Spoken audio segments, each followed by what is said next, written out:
Thinking about the survival questions was sort of helpful in helping me assess where I fall within the. I mean, obviously, everybody has sort of an idea of where they fall in terms of their socioeconomic status, but it definitely was informative just to identify some of the specific things that people from different backgrounds would be worried about, the questions that they would be able to ask and answer.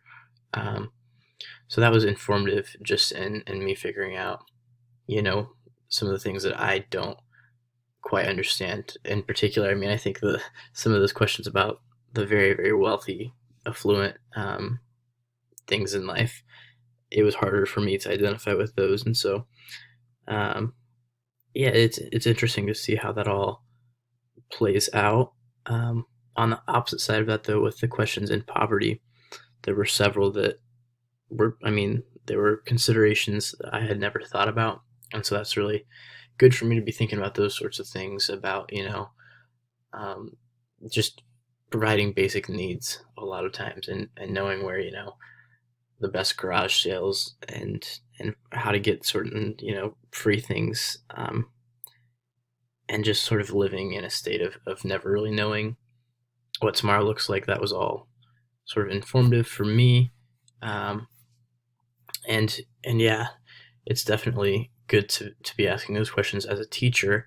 And I do think they are reasonable questions about poverty and about middle class and wealth because for me, I mean, I would just, I'll throw it out there, I would identify more in that middle class section. And a lot of the assertions in that area were things that I can identify with because that's the way I was raised, and that's the sort of things that we did, and so those survival questions just made sense to me. I knew how to do those things, a lot of them, compared to the other groups. With poverty, I also think that those questions are reasonable because I know that some of the kids that are in poverty, those are things that they're dealing with. They have to, I mean, it's just a different way of living. And so, yeah, I think they were good.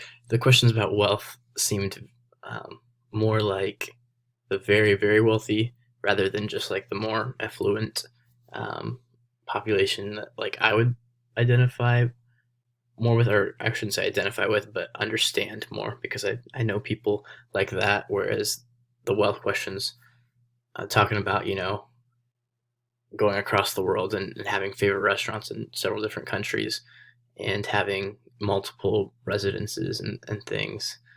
Um, I think that's maybe more of the high elite rather than just the more affluent upper class. Um, but overall, I think the questions were reasonable, and more than anything, I would say that it was informative, um, connecting with these ideas of motivation and poverty.